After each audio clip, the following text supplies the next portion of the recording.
Students, welcome to the class once again.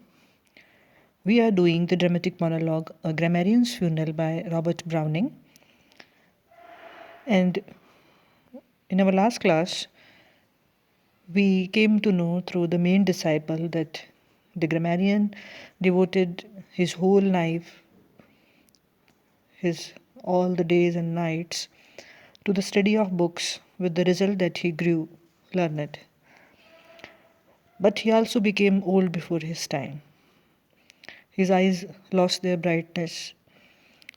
He became physically weak, and he could talk only in a halting, incoherent manner. This grammarian was of the view that he would study patiently for some time more, and in this way, he would prepare himself for enjoyment in the life to come. This grammarian wanted to enjoy the life, the feast of knowledge, up to the very last crumb, and no amount of knowledge could create in him any feeling of uneasiness or discomfort. He never grew sick or fed up with knowledge. So let us come to the text. The lines are there on the screen before you, students. And let us begin. Image the whole, then execute the parts. Fancy the fabric. Quiet are you build, or steel strike fine from quartz, or mortar dab brick. Here is the town gate reached, there is the marketplace gaping before us. Yet, yeah, this in him was the peculiar grace, hearten our chorus.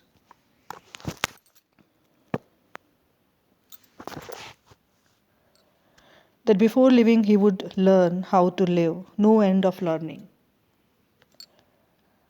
Earn the means first, God surely will contrive use for our earning.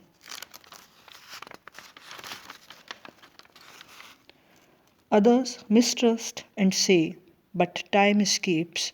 Live now or never, he said. What's time? Live now for dogs and apes, man has forever. So, students, this grammarian, he was of this view that, as his disciple says, that this grammarian was determined to acquire all knowledge, to know all about man and his life before he actually began to live that life. So, in these lines, the human life is being compared to that of the construction of a building. Before constructing a building, what do we do? The planner, he prepares a map, a road map is there, a chart is there before his eyes. And what does he do? From that image or that chart, he tries to get a clear idea with the help of imagination of what would be constructed in future. Only when the entire conception of the building is clear to us, we proceed to construct it in part. So, only when the whole plan is clear does a builder strike the stone with steel and plaster bricks with cement. Construction and execution come only after careful planning. Similar is the case with the human life. We must first know all about life, and then alone should we begin to enjoy it. That was why the grammarian was resolved first to acquire learning and know fully about life.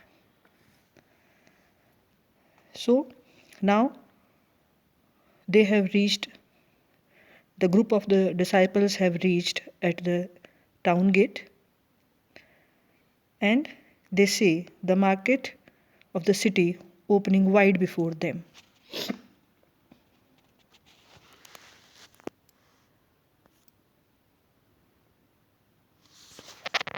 So the lines are there. Here is the town gate reached, there is the marketplace gaping before us.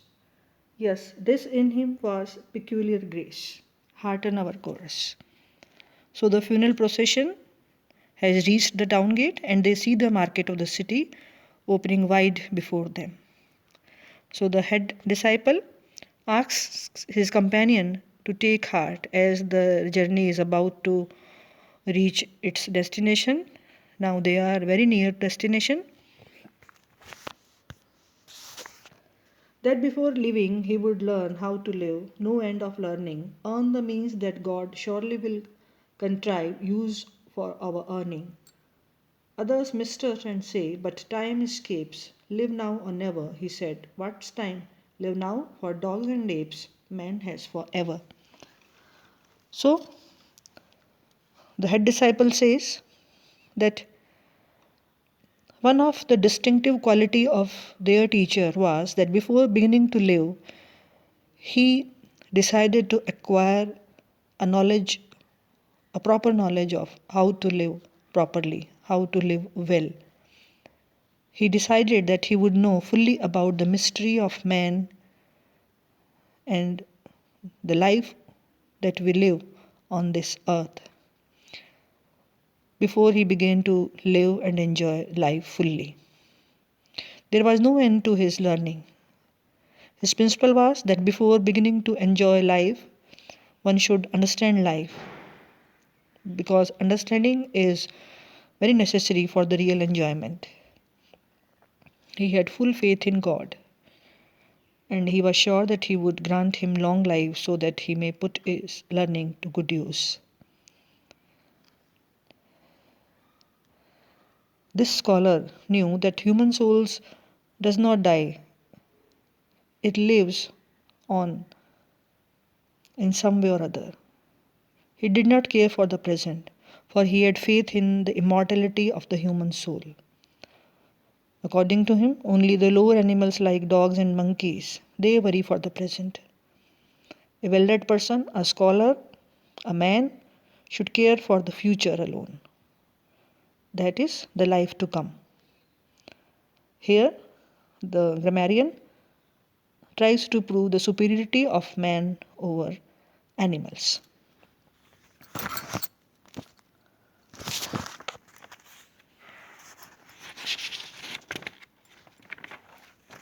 So back to his books then.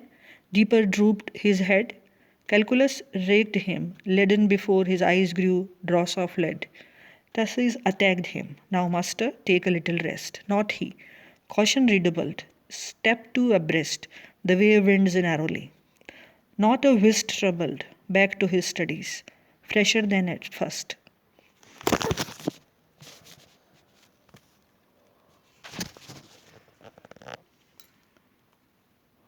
Fierce as dragon, he, soul hydroptic with a sacred thirst, sucked at the flagon.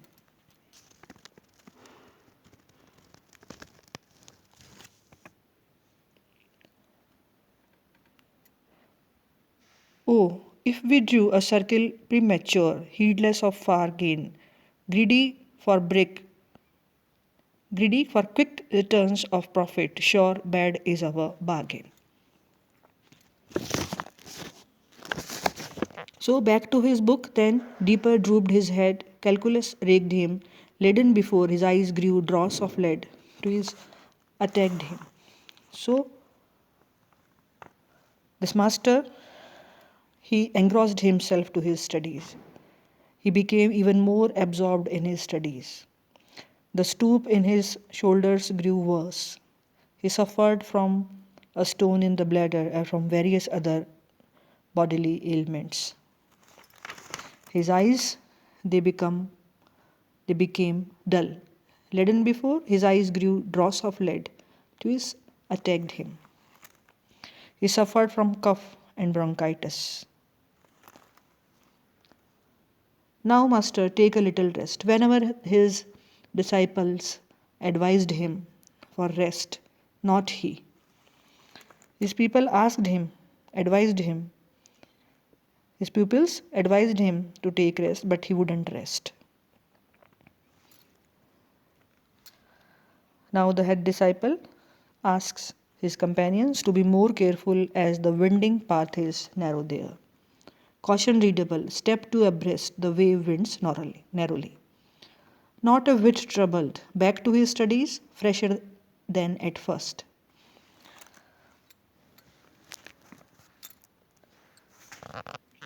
But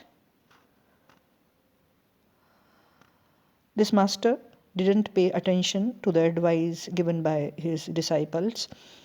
Again and again he returned to the study and worked hard. He returned to his studies with fresher energies and enthusiasm than before.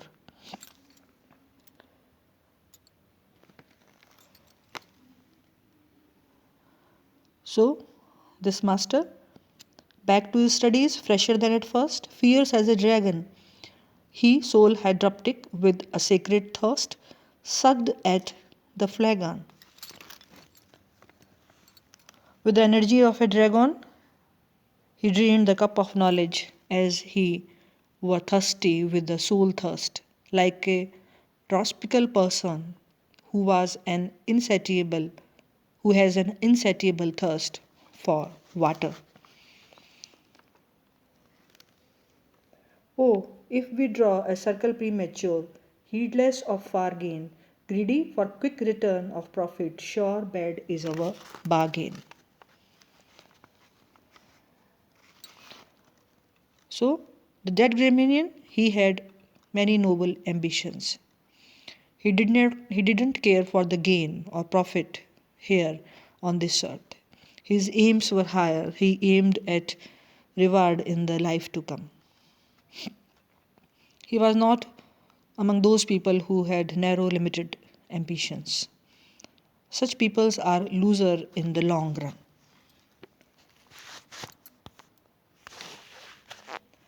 Was it great? Did not he through did he not throw on God? He loves the burden. God's task to make the heavenly period perfect the earthen. Did not he magnify the mind, show clear just what it all meant? He would not discount life as fools do here, paid by installments. So many people, they make some immediate plans, they have a desire for immediate profits in their life, but such people lose the larger profits which result from prolonged effort and waiting. This dead scholar did not make this mistake. He devoted his life to study. He hoped to acquire his profits, not here, but in the life to come. It was heroic splendid on his part. He had full faith in God and he threw himself entirely on the mercy of God. He depended upon God to reward him in the other world for his labor in this world.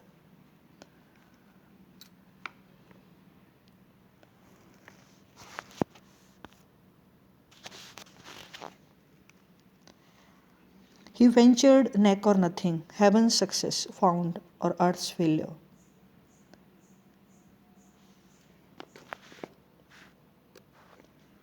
Wilt thou trust death or not? He answered yes. Hence, with life's pale lure, that low man seeks a little thing to do, sees it as does it. So this grammarian, he had full faith in God. He threw himself entirely on the mercy of God. He depended upon God. He thought that God would reward him in other world, in the life to come.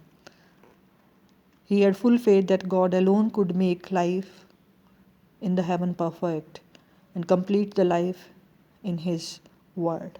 He therefore did not care for earthly gains. Rather, he tried to enlarge his mind with knowledge and understand the nature and mysteries of this life. He didn't underestimate life, nor discount his future reward by accepting reward on this earth in installments. He was not prepared to accept his rewards in installments, as ordinary people do something here on this earth and then something more in heaven. He thought that it is better to reject one's reward on this earth so that one may get the whole of it in heaven. He preferred to get his reward in heaven all at one time. So, students, as we have read today, that this grammarian, he wanted all his rewards in heaven in a lump and nothing short of it. He was asked whether he believed death to be the end of life, but he didn't believe in this dictum, but he believed in that life was there even after death. So he boldly and firmly replied that he considered death to be only a preparation of another life, much more important and valuable than the present earthly life. So he didn't value the attractions and pleasures of this world. He was not afraid of death.